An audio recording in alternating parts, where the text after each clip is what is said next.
हे यहोवा, मेरे बल और मेरे छुड़ाने वाले तेरे सम्मुख ग्रहण योग्य हों। Praise the Lord.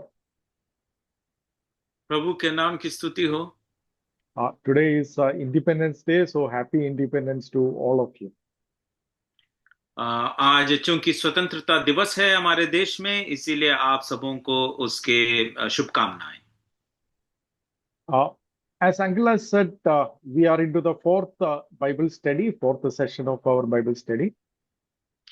जैसे अंकल ने अभी बताया, हम हमारे जो बाइबल अध्ययन है उसके चौथे सेशन में हैं।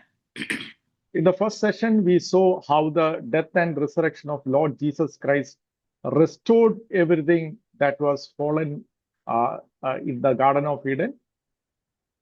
पहले में हमने देखा कि कैसे यीशु मसीह की जो मृत्यु और पुनरुत्थान है, उसने हमारे उत्पत्ति तीसरे अध्याय में इंसान ने जो अनुग्रह को खोया, जो आशीष को खोया, उसको कैसे परमेश्वर ने वापस दिलाया। In the second session, we saw how we have a hope. We have the hope of being absent from the body and present with the Lord, but we have a greater hope of resurrection and how the resurrection will transform the entire world. और हमने दूसरे session में ये पढ़ा था कि कैसे हमारी जो यीशु मसीह का पुनरुत्थान है, वो हमारे जीवन में एक नया अनुभव देने के लिए, जो कि सिर्फ मृत्यु के बाद एक खुशी को अकेले अनुभव करने की नहीं, लेकिन एक शारीरिक परिवर्तन अनुभव करने का एक शुरुआत है। In the third session, we saw how the birth of Lord Jesus Christ, we see the conflict in two kingdoms, both in the spiritual realm as well as in the political world of this world. तीसरे session में हमने देखा कि कैसे यीशु मसीह का जन्म जो है, वो इस धरती के अधिकारियों के बीच में और आत्मिक दुनिया के अधिकारियों के बीच में एक हलचल मचाया। We didn't conclude it completely, but I think we got the message. The message is that the kingdoms of this world advance through standing armies, forcible taxation, and their own selfish goal.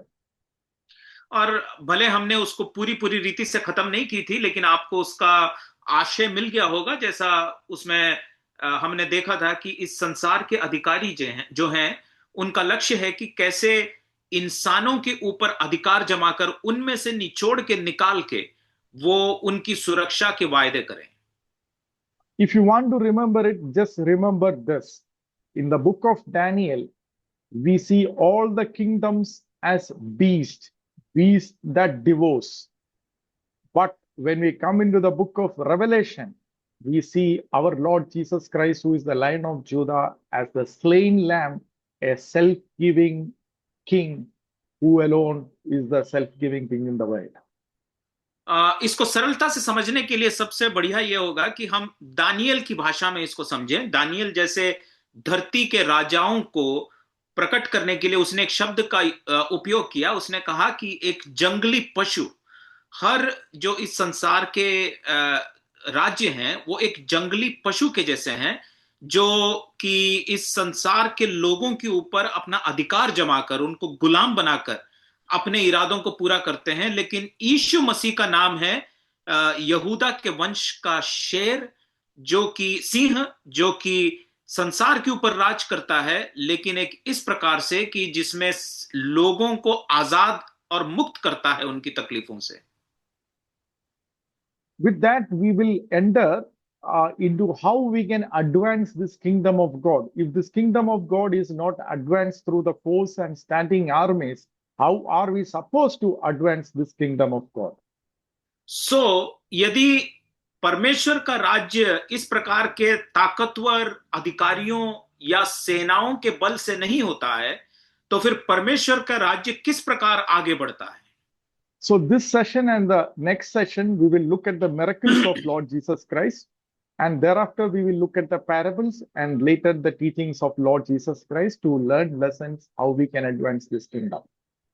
So आज और आने वाले अगले session में हम इस बात को देखेंगे कि कैसे यीशु मसीह की उपस्थिति, उसके दृष्टांत और उसकी जो शिक्षाएं हैं, वो हमें परमेश्वर के राज्य की बढ़ोतरी कैसे होती है इसका क्या परिचय देती हैं। So let's focus on the miracles of our Lord Jesus Christ in this session. आज के हमारे सेशन में हम यीशु मसीह के चमत्कारों को जरा देखें। We have a lot of misunderstanding in the world about the miracles, on what the miracles are and why the miracles happens or doesn't happen. इस संसार में चमत्कारों के विषय में बहुत सारी गलतफहमियां हैं। क्यों चमत्कार होनी चाहिए, कब होती हैं और कैसे चीजों को चमत्कार कहते हैं। This is because of the basic confusion. We think the natural world is self-sustaining and it runs on its own. And miracle is when the God intervenes. We think like that. कई बार हम लोग इस गलतफहमी में रहते हैं कि चमत्कारों की परिभाषा कुछ इस प्रकार है कि इस दुनिया की जो प्राकृतिक नियम है वो अपने आप में स्वतंत्र रूप से चल रही हैं और चमत्कार वो हैं जब उस जो प्रक्रिया है उसमें परमेश्वर अपने आप को प्रकट करके उसको तोड़कर कुछ और करता है। But that is not how it is, my brothers and sisters. Even the laws of this nature, even this universe is held, sustained by the power of the word of God, by the Son, Lord Jesus Christ himself. लेकिन वो सच्ची परिभाषा नहीं है। क्यों? क्योंकि संसार के प्राकृतिक नियमों को चलाने वाली जो सिद्धांत हैं वो भी प्रभु यीशु मसीह की आज्ञा और अधिकार से चलती हैं। Hebrews chapter 1 verse 3 which says that he sustains, he upholds the universe by the word of his power. So he is in this world, intervening in this world, every moment of our life. इब्रानियों पहले अध्याय के 3 पद में वो कहता है कि सब वस्तुओं को वो अपनी सामर्थ के वचन से संभालता है और इसीलिए पूरी प्राकृतिक नियम जो चल रही हैं वो भी प्रभु यीशु मसीह के शक्ति से चल रही हैं। And John chapter 15 verse 5, our Lord Jesus Christ said, without me you can do nothing. Nothing means nothing. Everything, even our breath, is because we breathe by the grace of God. यूहन्ना 15वें अध्याय के 5 में यीशु मसीह स्वयं कहते हैं कि मुझसे अलग होकर तुम कुछ भी नहीं कर सकते हो। हर एक हमारी जीवन की जो अनुभव है, हर एक जो क्षण है वो प्रभु यीशु मसीह की ताकत के कारण से बनी हुई है। So the Lord is always upholding us in his hand. और इसीलिए यीशु मसीह निरंतर हमें अपने हाथों से संभाल के रखा हुआ है। But at times we see that hand more visibly is what we call as miracles generally. लेकिन खास बात यह है चमत्कारों के विषय में, चमत्कारों को हम ऐसे परिभाषित कर सकते हैं कि कुछ ऐसे क्षण दिखने को मिलते हैं जहां पर प्रभु यीशु मसीह का हाथ जो हमारे ऊपर है, जो सारी चीजों को नियंत्रित कर रहा है, उस हाथ को और हम और स्पष्ट रूप से देखने का मौका मिलता है। So let us look at the miracles that are mentioned in the Gospels. अब हम सुसमाचार में प्रस्तुत किए गए कुछ यीशु मसीह के चमत्कारों को देखने की कोशिश करते हैं। The first type of miracles is the miracles where the Lord blesses the work of our hands. पहले प्रकार की जो चमत्कार हैं वो ऐसी चमत्कार है जहां पर यीशु मसीह जो हैं, प्रभु यीशु मसीह हम मनुष्य के हाथों की जो कार्य हैं, उनके हाथों से जो बन सकती वाली चीजें हैं उसको आशीषित कर चमत्कार के रूप में बदल रहा है। We read it in Deuteronomy chapter 28 verse 11 and 12. We don't have the time to read it, but you can note it down, where the Lord says, if you keep my commandment, if you abide in my word, I will bless the work of your hands. The work that you do it in the ground, the work that you do it in business, in everything, I will bless you. This is a covenantal blessing. ये जो व्यवस्था विवरण 28वां अध्याय है वहां पर परमेश्वर यहोवा खुद ही इस्राएल को आशीष देते समय ऐसा कहता है कि यदि तुम मेरी आज्ञाओं पर चलोगे तो मैं ये निश्चित करूंगा कि तुम्हारे हाथ के कार्य जो हैं, तुम्हारे हाथ से जो कुछ काम होते हैं वो सब ऐसे फलवंत हों कि वो बहुतायत से आपको प्रतिफल दें। My brothers and sisters, so we had discussed about the fishing, Lord blessing the fishing of apostles last week. Let us look at it this week and then few more miracles in that direction. पिछले हफ्ते भी हमने इस विषय पर चर्चा की थी कि कैसे चेलों के जीवन में एक ऐसा मौका आया जब वो लोग मछली पकड़ रहे थे और यीशु मसीह उनके बीच में जाकर एक चमत्कार करता है। हम उस घटना को आज फिर से देखेंगे और कुछ और चमत्कारों को देखेंगे। Luke chapter 5 verse 1 to 9, we read about this. We know the incident, so we may not have to read it verse by verse. Look का 5वें अध्याय में हम जाते हैं, उसके कुछ पदों को हम पढ़ेंगे। We can read the verse 7 to 9 if for our refreshment. Look का 5वां अध्याय हम उसका 7 से लेकर 9 तक पढ़ते हैं। इस पर उन्होंने अपने साथियों से जो दूसरी नाव पर थे संकेत किया कि आकर हमारी सहायता करो, और उन्होंने आकर दोनों नाव यहां तक भर ली कि वे डूबने लगी। यह देखकर शिमोन पतरस यीशु के पांवों पर गिरा और कहा, हे प्रभु, मेरे पास से जा, क्योंकि मैं पापी मनुष्य हूं। क्योंकि इतनी मछलियों के पकड़े जाने से उसे और उसके साथियों को बहुत अचंभा हुआ। My brothers and sisters, we know there is nothing miraculous about going for fishing in a sea. आप सबों को ये तो पता ही होगा कि एक समुद्र में मछली पकड़ने जाना कोई बहुत बड़ी चमत्कार की बात नहीं है। So why was Peter amazed at this? लेकिन पतरस अंत में इतना अचंभित क्यों हो गया? See, Apostle Peter was one of the initial disciples of our Lord Jesus Christ. हम ये जानते हैं कि पतरस जो है वो यीशु मसीह के शुरुआती चेलों में से एक था। In John chapter 1, we see his brother Andrew, who was a disciple of John the Baptist, introducing Peter to Jesus as an initial disciple himself.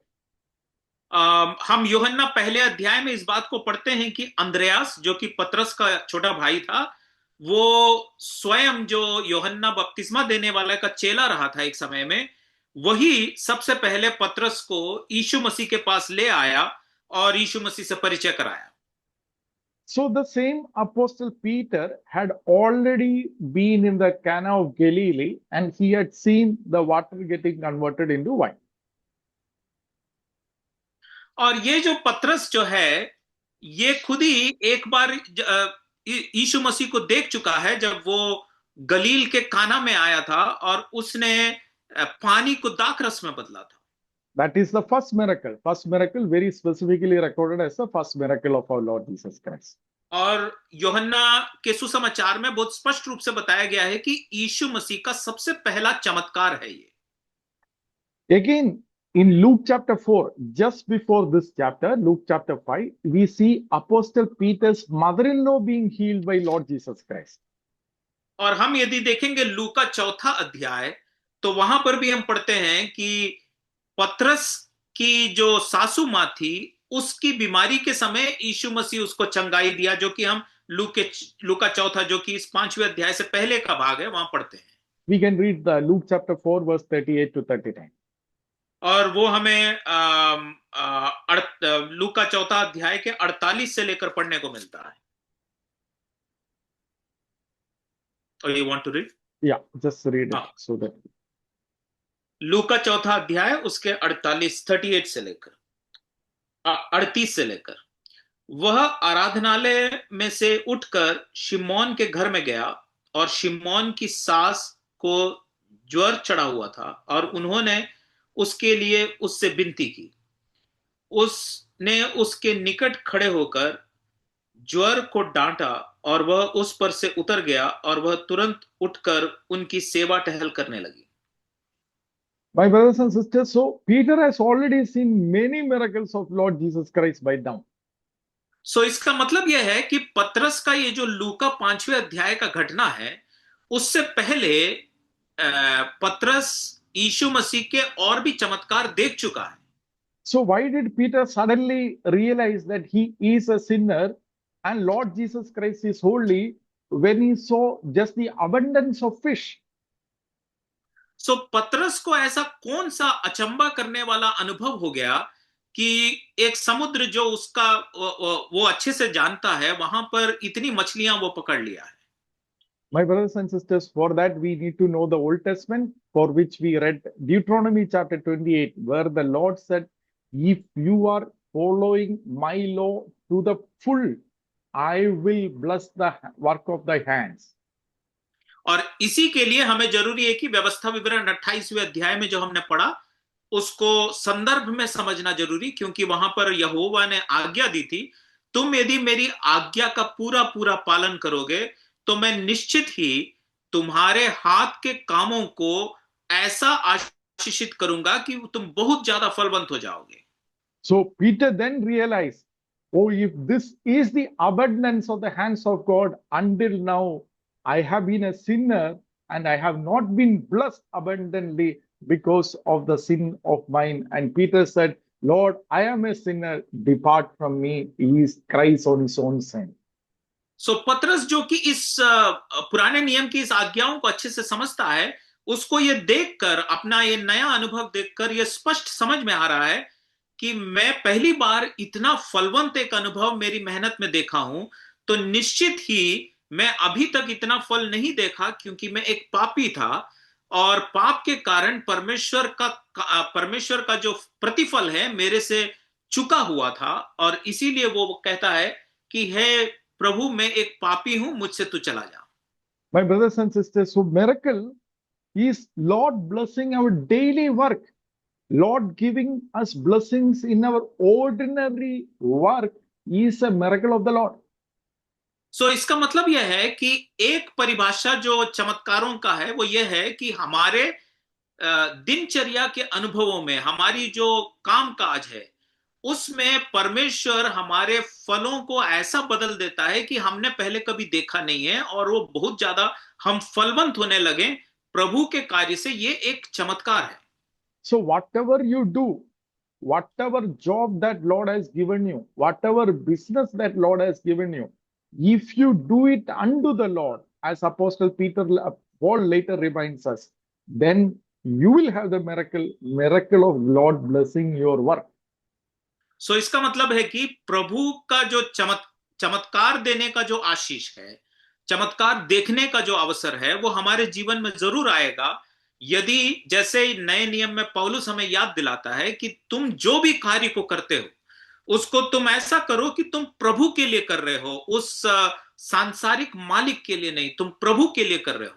जब तुम उस कार्य को इस प्रकार से करने लगोगे तो तुम निश्चित देखोगे कि प्रभु ने उसको आशीषित किया और वो एक चमत्कार में बदल गया। And my brothers and sisters, it is not an incidental or it is not an accident that the last miracle that is recorded about our Lord Jesus Christ when he was on the earth was again a fishing from the sea. और ये एक साधारण सी बात नहीं है कि सुसमाचारों में यीशु मसीह का जो सबसे आखिरी चमत्कार भी जो लिखा हुआ है वो भी इसी मछली पकड़ने के विषय में है। John chapter 21 verse 5 to 11. We all know the incident, so hence we will not read through it because at least we need to close this session within the time. John chapter 21 verse 5 to 11, it is after the death, resurrection of our Lord Jesus Christ when he appeared after he appeared before the disciples. और ये घटना जो है यूहन्ना 21वें अध्याय के 5 से लेकर 8 तक हम पढ़ते हैं, जहां पर यीशु मसीह अपने पुनरुत्थान के बाद चेलों से जब मिलने गया, जो कि उसके आखिरी चमत्कार के रूप में लिखा हुआ है। So many a times there are certain preachers who say that this is a backsliding of Peter and all, but that is not true. कई सारे प्रचारकों को हमने सुना है जो कहते हैं कि ये जो घटनाक्रम है वो पतरस विश्वास से भटक जाने वाली एक घटना का विवरण है, लेकिन ऐसा नहीं है। You can read any of the old theologians, for example, the church father Augustine, who lived in the 5th century, he has written about this. आप यदि जो आदिम समय के जो कलीसियाई पितामह लोग हैं उनके विचारों को आप पढ़ेंगे, वो लोग कोई भी इस प्रकार के प्रचारकों से सहमत नहीं है। यदि आप अगस्तीन को देखें, जो 5वीं शताब्दी का हमारा एक विश्वास का पिता है, उसने इसके बारे में बहुत ही गहराई से लिखा है। He said, if it was after the death of or the crucifixion of our Lord Jesus Christ, if they had immediately gone for fishing, we could have said that they had gone out of despair. But this is after the resurrection, after they saw the Lord Jesus Christ, and after he breathed to them the Holy Spirit, that they had gone for the fishing. So this has a different meaning altogether. सो अगस्तीन का कहना यह था, संत अगस्तीन का, कि यदि चेले यीशु मसीह के क्रूस के मृत्यु के उस घटना के अगले ही दिन मछली पकड़ने जाते, तो हम कह सकते थे कि वो लोग शोकित हो गए और जिंदगी से हार गए, तो वो लोग वापस अपने काम पे चले गए। लेकिन ये ऐसा एक घटना नहीं है। ये वो लोग यीशु मसीह के पुनरुत्थान के बाद, यीशु मसीह को देखने के बाद, और वो भी एक ऐसी घटना के बाद जब यीशु मसीह ने उनके ऊपर फूका और उनको पवित्र आत्मा मिला, ये सारे अनुभव के बाद वो लोग मछली पकड़ने गए हैं। तो निश्चित इस कहानी को, इस पूरे सुसमाचार में लिखने के पीछे एक दूसरा कारण है। So why did Peter go for fishing at that time? सो पतरस उस समय वापस मछली पकड़ने क्यों गया है ऐसे वक्त पे? Because Peter knows that the curses of the world has been being removed, and he thought now is God is going to restore, as they asked in Acts chapter 1, Lord, is it going to be the time that you are going to restore the Israel? They must have also thought that this is going to be the time for the complete restoration of the world. सो पतरस के लिए ये एक नई समझ का समय है। पतरस ने ये समझा है कि मनुष्य के पापों का जो श्राप है वो अब मुक्त कर दिया गया है। तो क्योंकि वो मुक्त कर दिया गया है, यदि हम लोग वापस अब उस अनुभव में जाएंगे तो हम उस एक परिवर्तित फल हमारे मेहनत का अब हम देख पाएंगे। क्योंकि यही सवाल वो लोग प्रेरितों के काम पहले अध्याय में यीशु मसीह से पूछे थे। पुनरुत्थान से पहले उन्होंने पूछा था कि क्या उस राज्य को, इस्राएल के राज्य को वापस स्थापित करने का वक्त यही है क्या, आ गया है क्या? So my brothers and sisters, the Lord taught to them, the kingdom of God is already started, but it is not yet complete. It is not yet. There is a fulfillment later that is going to come. That is what we are seeing in John chapter 21. और यीशु मसीह ने उनको ये पहले ही बताया था कि स्वर्ग का राज्य तो आ गया है, आरंभ हो गया है उसका, लेकिन वो पूरा पूरा स्थापित नहीं हुआ है, वो अभी एक प्रक्रिया में है। और यीशु मसीह उसी बात को समझाने की कोशिश में लगे हुए थे जब ये यूहन्ना 21वें अध्याय का घटना होता है। There is another reason also. Lord asked them to wait at Jerusalem for a long time. At least 10 days they were asked to wait at Jerusalem. एक और इसके पीछे एक कारण है। हम जानते हैं कि यीशु मसीह ने इन चेलों से कहा कि तुम्हें यरूशलेम में अभी इंतजार करना है, और उनको कम से कम 10 दिन और इंतजार करना पड़ा था उस यरूशलेम में ही। So they needed to stay in Jerusalem. They needed their own finances. So they must have thought that we will go for fishing and then we will have sufficient finance to stay. और हो सकता है कि यरूशलेम में अभी रुकना है कुछ और समय, तो यरूशलेम में इतना दिन जो रहना है उसके लिए कुछ कमाई की जरूरत है। तो उस कमाई को सोचकर वो लोग हो सकता है कि मछली पकड़ने गए। My brothers and sisters, you might think that I am giving a strange opinion, but if you go back to Matthew chapter 17, verse 24 to 27, you will understand what I am saying.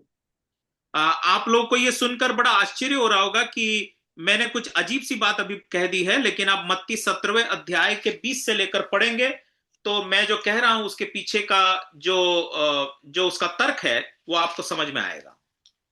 There, Matthew chapter 17, verse 24 to 27, we read Jesus was asked to pay Jesus wanted to pay the temple tax. So what did he do? He asked the Peter to go catch a fish, and then he said, you will get a quail. मत्ती 17वें अध्याय के 24 से लेकर हम लोग पढ़ते हैं कि जब एक बार कर देने का वक्त का समय आया तो यीशु मसीह ने पतरस से उस समय क्या कहा था? उसने कहा कि तू जा और एक मछली को पकड़, और वो मछली के मुंह से जो सिक्का निकलेगा वो तू कर के रूप में प्रदान करना। So if Jesus had sent him while he was on the earth for fishing again, Peter obviously understood no work is unspiritual, no work is merely mundane in the sight of the Lord. सो यदि यीशु मसीह ने स्वयं ही पतरस को एक बार मछली पकड़ने के लिए और भेजा है किसी इस संसार के जरूरत को पूरा करने के लिए, तो पतरस के नजर में फिर से मछली पकड़ने जाना किसी भी प्रकार से एक बुरे अनुभव के रूप में वो नहीं देखता है। और कोई भी इस संसार के जो अपने आर्थिक जरूरतों के लिए पूरा करने की जो काम है उसमें से वो कोई भी अनात्मिक नहीं है, इस चीज का उसको समझ था। That is why Apostle Paul, even with the apostolic ministry, he continued to do work. Probably he learned the trade while during the apostolic ministry.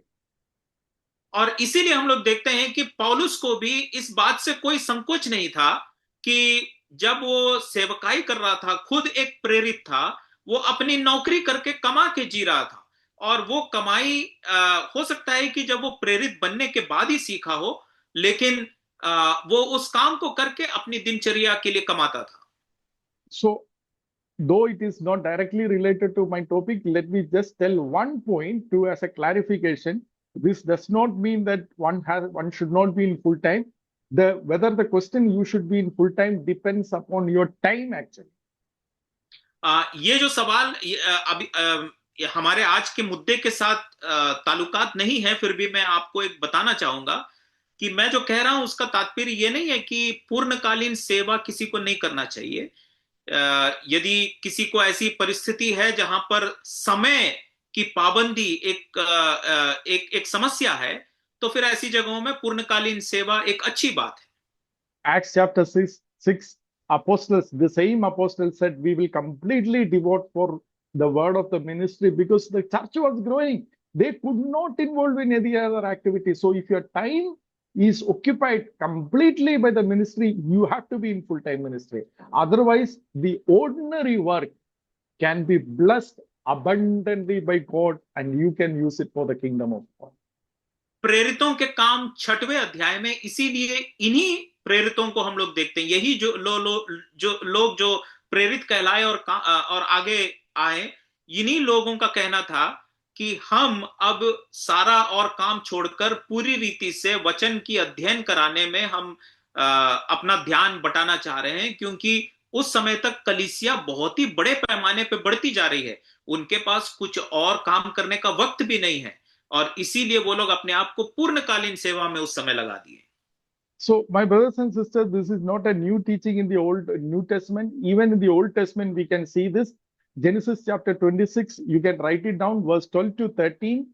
During the famine, during the year of famine, Isaac sowed and Isaac got 100-fold yield. और ये जो शिक्षा है वो सिर्फ नए नियम की शिक्षा नहीं है, ये पुराने नियम उत्पत्ति 26वें अध्याय से लेकर भी हम लोग इसी घटनाक्रम को देख रहे हैं। जब इसहाक जो है इब्राहिम का बेटा, जो एक ऐसी परिस्थिति थी जब किसी को कोई अपनी कमाई नहीं कर पा रहा था, उस समय इसहाक अपनी खेत में कुछ बोता है और वो बहुत ज्यादा फलवंत हो जाता है। So my brothers and sisters, if you want to see the miracle of Lord Jesus Christ in your life, and if you want to advance the kingdom of God, do whatever job that Lord has given you. Do whatever business that Lord has given you, but do it faithfully, completely unto the Lord, not as man pleases, but as God pleases. So प्रभु का चमत्कार देखना चाहते हो तो उसके लिए जरूरी है कि प्रभु ने जैसे आज्ञा दिया, पूरी रीति से उससे समर्पित होकर, उसकी आज्ञाओं को मानकर, जो कुछ काम कर रहे हो मैं प्रभु के लिए कर रहा हूं, इस दृष्टिकोण से और इस दर्शन के साथ अपने काम को करो और उसमें आप स्वाभाविक रीति से प्रभु को चमत्कार करते हुए देखेंगे। But there are situations when we do not have the net. There are situations when we do not have the boat. Or there are situations when we do not have the land or the seed to sow. What will we do then? हाँ, लेकिन ये अकेले नहीं है परिस्थिति। कुछ ऐसी परिस्थितियां आएंगी जहां पर हमारे पास नाव भी नहीं है, जाल भी नहीं है मछली पकड़ने के लिए, या फिर हमारे पास खेती नहीं है बोने के लिए। ऐसे वक्त पे हम क्या करेंगे? So again, that is the second miracle that we are going to see, the second type of miracle when the community involves. और यहीं पर आता है हमारे दूसरे प्रकार की परिभाषा चमत्कारों का, जहां पर जो जो समाज है वो अब शामिल हो रहा है इस चमत्कार के भागी के रूप में। My brothers and sisters, the church or the community, when it truly involves, even with the limited resources or insufficient resources, God can do wonders in our life. और इसीलिए जब कलीसिया जो है, परमेश्वर की जो लोग हैं, वो लोग जब एक साथ मिलकर आगे आते हैं एक काम को करने के लिए, तो चाहे परिस्थितियां कैसे भी हो, उनके उस छोटे छोटे जो क्षमताएं हैं और वो जो अपने तरफ से ला सकते हैं, उसमें प्रभु अपनी चमत्कार को दिखाता है। See, even before the fall, God said, even when human Adam was in complete communion with the Lord, God said, it is not good for man to be alone. जब आदम को परमेश्वर ने बनाया और आदम परमेश्वर के साथ एक बहुत ही अच्छे संबंध में अकेले जी रहा था, इसके बावजूद परमेश्वर ने कहा मनुष्य को अकेले रहना उचित नहीं है। So all the time we cannot do everything on our own. सो इसका मतलब है कि हम अकेले सब कुछ नहीं कर सकते हैं। So there will be times when we do not have sufficient things in our hand. सो ऐसे वक्त आ सकते हैं जब हमें व्यक्तिगत रीति से हमारे अकेले रहने के कारण से हमारे पास सब कुछ प्रबंध नहीं है। So that is when we have to realize, when we come together as a church, one come together as a community, we can definitely expect the hand of God in our work. और इसीलिए जब कलीसिया एक साथ आती है, विश्वासियों का समाज एक साथ जुड़ के एक कार्य को करने आता है, तो वहां पर फिर पर्याप्त रहता है परमेश्वर की चमत्कारों को देखने के लिए। In Matthew chapter 18 verse 19 and 20, our Lord Jesus Christ said, wherever 2 or 3 gather, I will be there in their midst. Wherever 2 or 3 gather in my name, I will be there in their midst. और इसीलिए मत्ती उसके 18वें अध्याय के 19 और 20 में यीशु मसीह ने वादा किया, जहां 2 या 3 मेरे नाम से एक साथ एकत्रित हैं, इकट्ठा हैं, उनके बीच में मैं हूं। My brothers and sisters, that is why we see in a lot of miracles of Jesus Christ, we see Jesus involving his disciples or other community to teach us that with the limited resources also we can do wonders for the kingdom of God. और इसीलिए प्यारों, यीशु मसीह ने कई बार अपने चेलों को शामिल कराया अपनी चमत्कारों में, बाहर के लोगों को शामिल कराया अपनी चमत्कारों में, और उनके वो थोड़ी सी जो चीजें हैं जो वो लोग लेकर आते हैं, उसमें वो अपनी चमत्कार को करके लोगों के लिए आशीष का कारण बनाता है। So let me give you at least 2 miracles in that brief, since we have short time, let me give you at least 2 miracles in this and then final point. और मैं कोशिश करूंगा 2 उदाहरण कम से कम आपको अभी दूं। One, the first miracle of our Lord Jesus Christ in the Cana of Galilee. उसमें से सबसे पहला उदाहरण है यूहन्ना 2 अध्याय का किस्सा, जहां पर यीशु मसीह ने गलील के काना में पानी को दाखरस बनाया। So what happened? The Lord Jesus Christ asked the servants to fill the water pots which were available there. और वहां पर क्या थी घटना? यीशु मसीह ने वहां पर जो उस शादी के माहौल में जो नौकर थे, उनको आज्ञा दिया कि ये जो पानी भरने के जो घड़े हैं, इसमें तुम पानी भरो।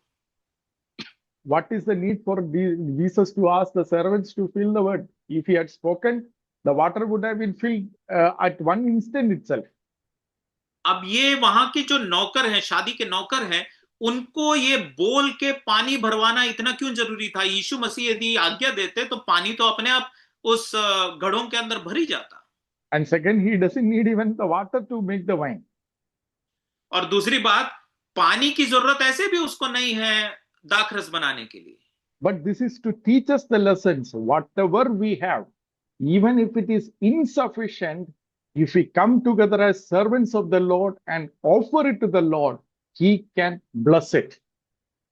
और ये घटनाक्रम क्यों बताया गया है? ताकि हम इस बात को समझें कि हमारे हाथ में जो भी है, भले ही वो अभी पर्याप्त नहीं दिख रही है, लेकिन फिर भी हम परमेश्वर की आज्ञा पे उसको सामने लेकर आए, और उसमें परमेश्वर जो करना है उसको चमत्कार में बदल सकता है। My brothers and sisters, sometimes we think, oh, our church is too small, our church is very poor, oh, we are insufficient, weak people. But my brothers and sisters, the little that we have, if we are ready to come together and offer it to the Lord can bless it. कई जगहों में हम लोग हमारी इस निराशाओं में यदि बैठे रहेंगे कि हम तो एक छोटी कलीसिया है, हम तो गरीब लोगों की कलीसिया है, हमारे पास तो उतनी क्षमताएं नहीं है, लेकिन इस प्रकार की बातों के लिए जगह नहीं है मसीह के झुंड में। हमारे जो भी छोटी छोटी चीजें हैं, भले ही वो कितने भी अपर्याप्त दिखे अभी के वक्त पे, उसको हम परमेश्वर के सामने ले आना बहुत जरूरी है।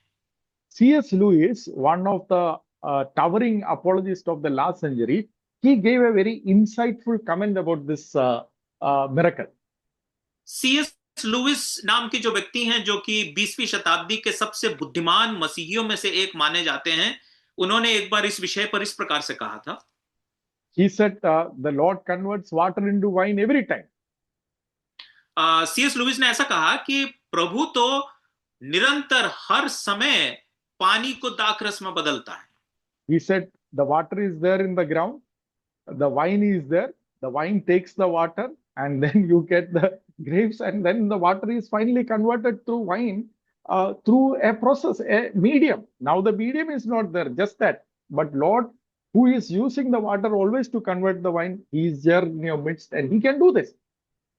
और सीएस लुइस ने यह कहा था कि धरती में पानी है, ये दाख की बारियां जो है वो धरती से ये पानियों को खींच के निकालती है और वो अंगूरों को पैदा करती है और उसमें से निकालकर वो दाखरस को हमें देती है। तो ऐसे भी परमेश्वर निरंतर हमारे लिए इस चमत्कार को तो हर दिन कर ही रहा है। And then another miracle, we will come back to this miracle again next week in another context, but with another miracle in our context of community is again feeding the 5,000 or feeding the 4,000.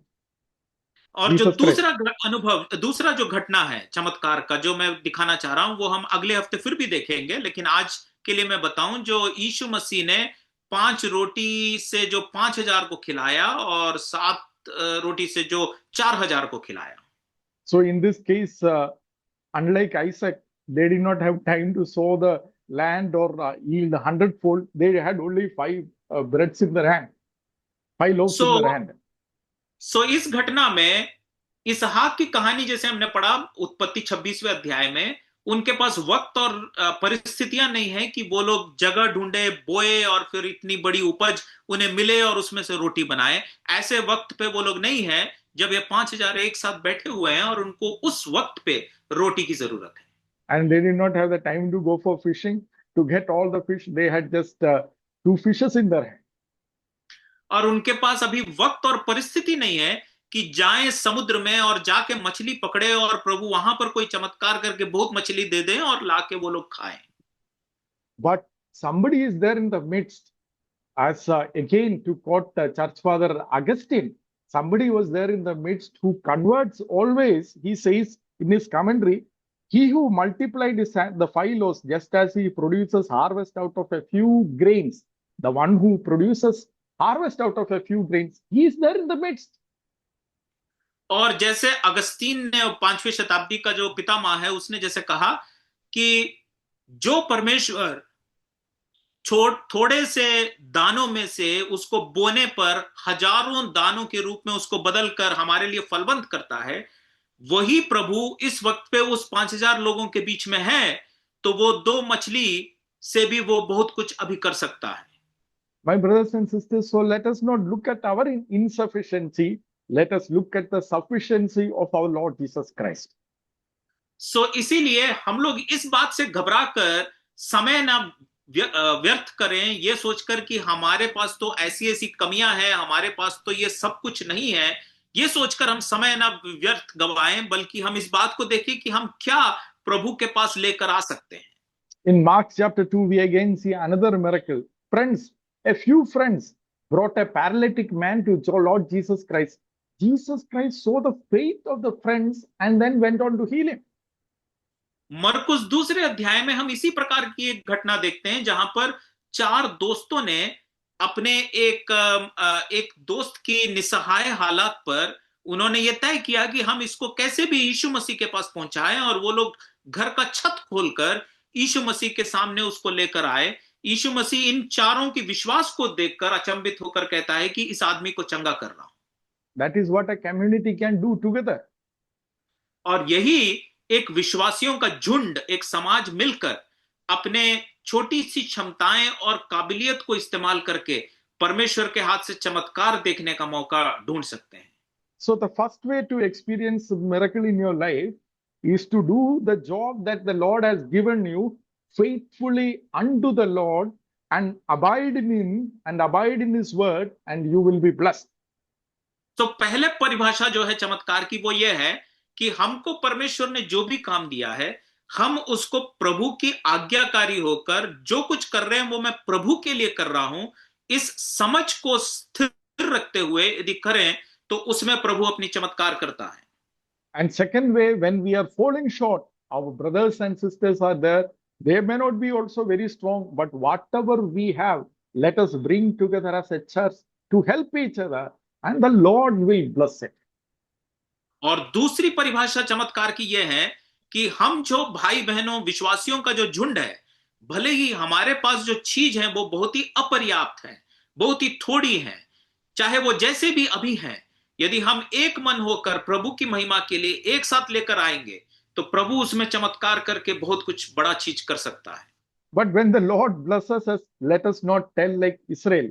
Moses warned Israel, when the Lord will bless you, please don't tell that it is our strength or our community. He said to Israel, don't tell that you are a mighty nation and therefore you earned all this thing. No. When Lord blesses our assembly, let us again accept that it is the Lord who blessed and not our own strength.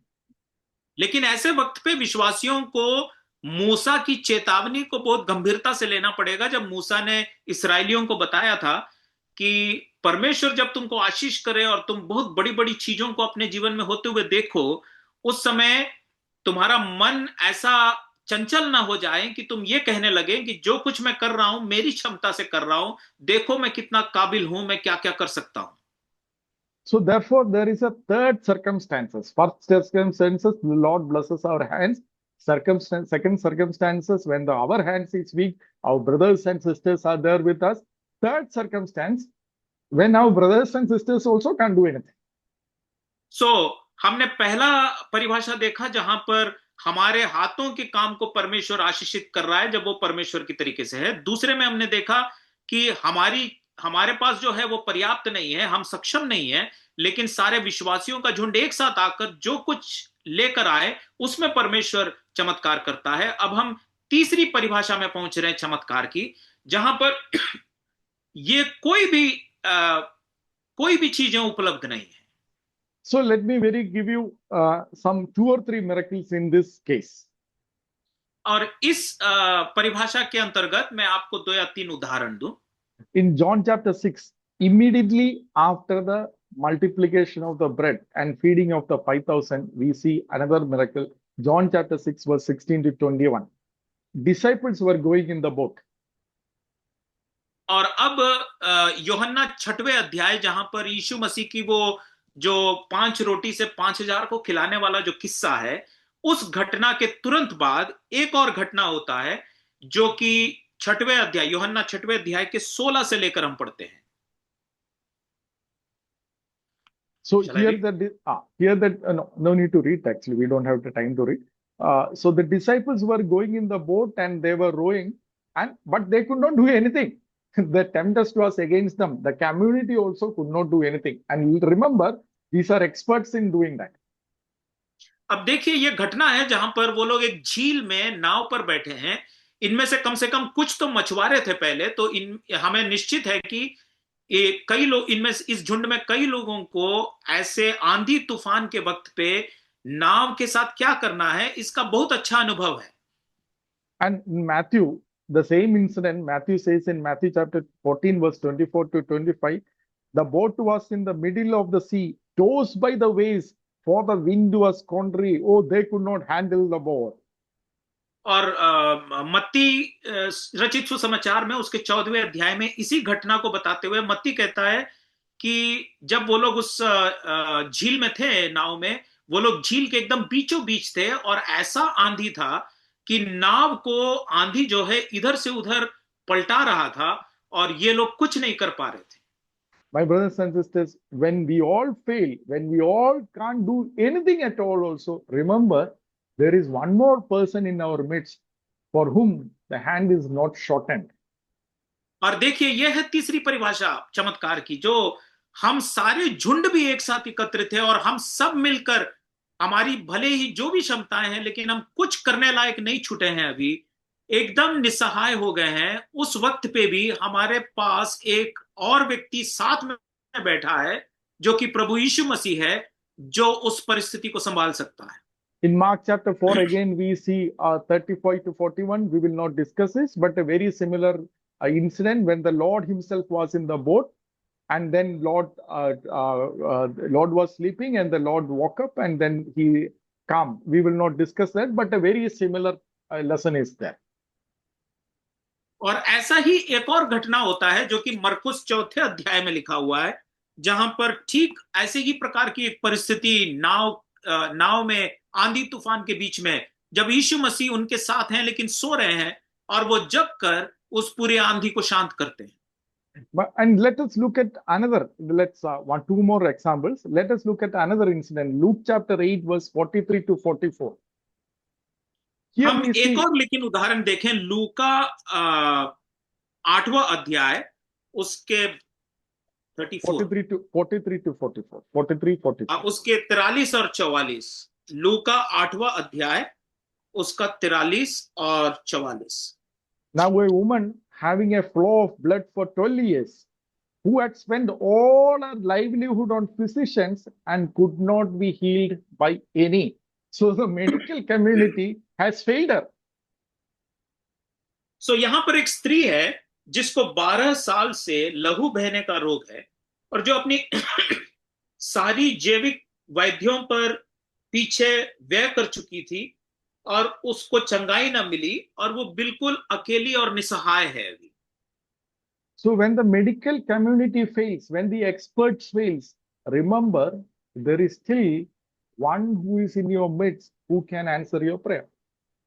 So जो doctor हैं, जो समझदार ज्ञानी हैं, जो मदद कर सकते थे, वो लोग सब फेल हो गए हैं। वो लोग कोई भी इस औरत को भी मदद नहीं कर पा रहे हैं, और ऐसे वक्त पे यीशु मसीह उस व्यक्ति की निसहाय परिस्थिति में उसको एक नया चंगाई दे सकता है।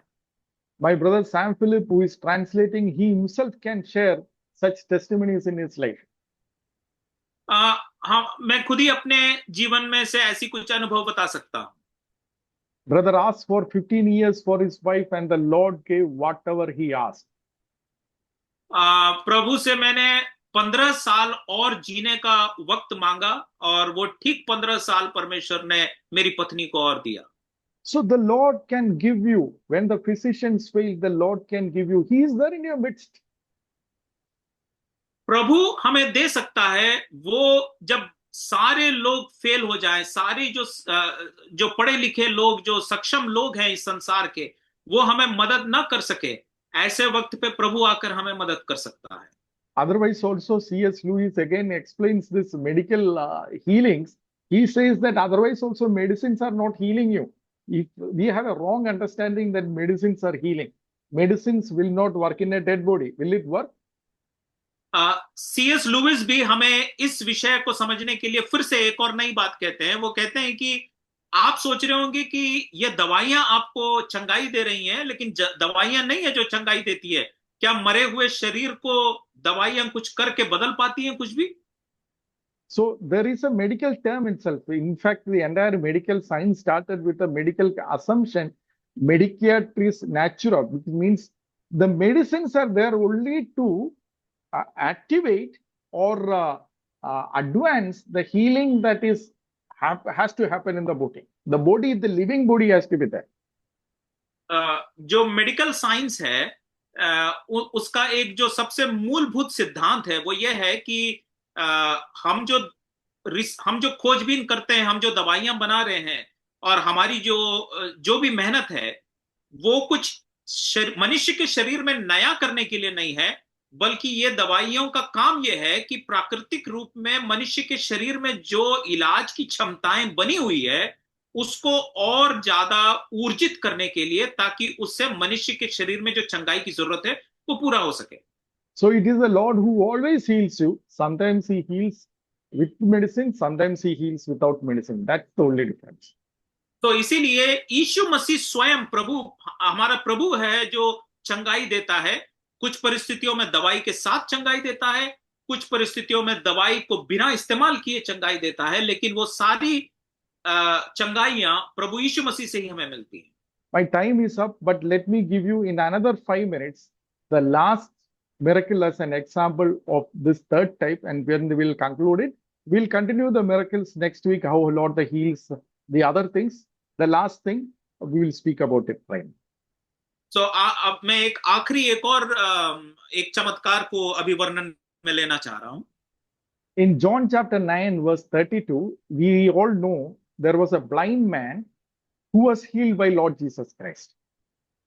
यूहन्ना 9वें अध्याय के 32 में हम लोग एक अंधे मनुष्य की कहानी पढ़ते हैं जो बचपन से अंधा था। Like the woman who spent all the time for medicines, we have a very good reason to believe that this man looked for spiritual things. There are certain he was wanting from spiritual things to heal him. और जैसे हमने उस स्त्री के बारे में पढ़ा था जो 12 साल से जिसको बीमारी थी, उसने जैसे वैद्यों के ऊपर अपना पूरा समय और पैसे को खर्च किया, ठीक वैसे ही हम इस अंधे व्यक्ति के बारे में भी देखकर ये समझ सकते हैं कि वो भी बहुत कुछ खोज रहा था। वो भी कुछ आध्यात्मिक, उसको कुछ फायदे मिल जाए जिससे कि उसको उसके जीवन की इस परिस्थिति में उसको कुछ छुटकारा मिल जाए, ये वो ढूंढ रहा था। Why am I saying it? If you go back and read John chapter 9 verse 32, he makes one point which struck me. He says, since the world began, it has been unheard of that anyone opened the eyes of the one who was born blind. मैंने ऐसा क्यों कहा? क्योंकि यदि आप वो 32वां अध्याय आयत को पढ़ेंगे 9वें अध्याय की, वहां पर ये अंधा खुद उन जो उससे पूछने वाले हैं उनको वो कहता है, जगत के आरंभ से यह कभी सुनने में नहीं आया कि किसी ने भी जन्म के अंधे की आंखें खोली हो। Why am I saying is because if you go back into the Old Testament, you will see that he is right. There was not a single incident of a blind man opening eyes in the entire Old Testament. और ऐसा मैंने क्यों कहा? क्योंकि आप खुद ही पुराना नियम पढ़ सकते हो और इस पुराने नियम की पूरी कहानियां जो चर्चा में है, कहीं पर भी हम लोग नहीं पढ़ते हैं कि किसी एक अंधे आदमी का आंख चमत्कारी ढंग से खोला गया। Dead were raised in the Old Testament. मरे हुओं को जिलाया गया था, ये वाली बातें पुराने नियम में है। Bread was multiplied or oil was multiplied. जो रोटी है उसको ज्यादा किया गया था, उसको चमत्कारी ढंग से बढ़ाया गया था, तेल को चमत्कारी ढंग से बढ़ाया गया था, ये सब हुआ है। Leprosy was healed. कोढ़ की बीमारियों से चंगाई दी गई थी। But not a single time a born blind person, temporary blindness was healed, but a born blind person was never ever healed in the Old Testament. लेकिन पुराने नियम की पूरी घटनाक्रम में कहीं पर भी हम लोग नहीं पढ़ते हैं कि जन्म से अंधा एक व्यक्ति कभी भी चंगाई प्राप्त करके उसकी आंखें उसको मिल गई। My brothers and sisters, so when he was in the temple, when he was in the synagogue, when the scripture was read, he was attentively hearing it. Is there any incident where the healing has taken place and he understood since the world began, it has not happened? और वो बार बार यहूदियों के समाज के बीच में जो धार्मिक सभाओं में वो बैठकर ध्यान से सुनना चाह रहा है कि कहीं परमेश्वर के वचन में ऐसा लिखा है क्या कि किसी अंधे को कभी आंख मिला है। और वो ये सब सुन रहा है और ये समझ रहा है कि पूरे संसार में, जब से संसार अस्तित्व में है, कभी ऐसा कोई घटनाक्रम नहीं हुआ कि किसी जन्म से अंधे को आंख मिला हो। My brothers and sisters, but he who began the world, he who was before the world began, he is there now in the midst of us. लेकिन प्यारों, खास बात यह है कि वह जिसने इस संसार को रचा है, वह जो इस संसार को जीवन फूका है, वो अब हमारे बीच में है और वो आकर अब इस चमत्कार को भी कर सकता है। So therefore, Lord Jesus Christ also did one very peculiar thing. He spit on the ground, he made clay and put it on the eyes of this blind man. और इसीलिए यीशु मसीह ने कुछ कभी कभी बड़ी अजीबोगरीब बातों को की है। उसमें से एक था यहाँ पर जहां उसने धरती पर थूका और वहां से मिट्टी का गोल बनाकर उस लेप लगा दिया उस अंधे की आंख पे। So when that happens, this blind man also know this is a kind of repetition of what has happened in Genesis chapter 2, where God made human beings out of the dust. Oh, here he is making the same clay and putting it. It's the same creator who is in our midst. और जब उसने इस काम को किया तो उस अंधे को एक नई बात समझने के लिए है कि जैसे उत्पत्ति दूसरे अध्याय में मिट्टी को ही उठाकर परमेश्वर ने रूप दिया और उसमें श्वास फूंक कर जीवित किया, यही सृष्टिकर्ता वापस इस धरती में आया है और इसीलिए इस धरती के मिट्टी को उठाकर वो वापस उसमें जीवन फूंक कर जो जो जो सड़ गई हैं, जो खराब हो गई हैं, उसको वापस जीवन दे सकता है। So my brothers and sisters, the Lord is with us. सो प्यारों, प्रभु हमारे साथ है। So how shall we advance the kingdom of God if it is not by the armies and if it is not by taxation, forceful taking? How can we advance the kingdom of God? तो परमेश्वर का राज्य कैसे आगे बढ़ता है यदि सेनाओं को इस्तेमाल करके नहीं, अधिकारी जो मजबूर करके गुलाम बनाकर हमारे दर्शन को आगे बढ़ाया, ऐसे लोगों को इस्तेमाल करके नहीं, तो फिर परमेश्वर का राज्य कैसे बढ़ता है? One, by doing the work that the Lord has given you, whatever work the Lord has given you, do it faithfully unto the Lord and abide in his word, and you will be blessed. You can expect the blessing, abundance, the hand of your works will be blessed by the Lord. तो उसके लिए सबसे पहला परमेश्वर के राज्य को बढ़ाने के लिए वो ये है कि पहला प्रकार का चमत्कार, हमारे हाथ के जो काबिलियत है, गुण है या क्षमताएं हैं, परमेश्वर के आज्ञाकारी होकर मैं जो कुछ करूंगा वो मैं प्रभु परमेश्वर के लिए करूंगा, इस दर्शन के साथ यदि करें, उसमें चमत्कार करके परमेश्वर अपने राज्य को बढ़ा सकता है।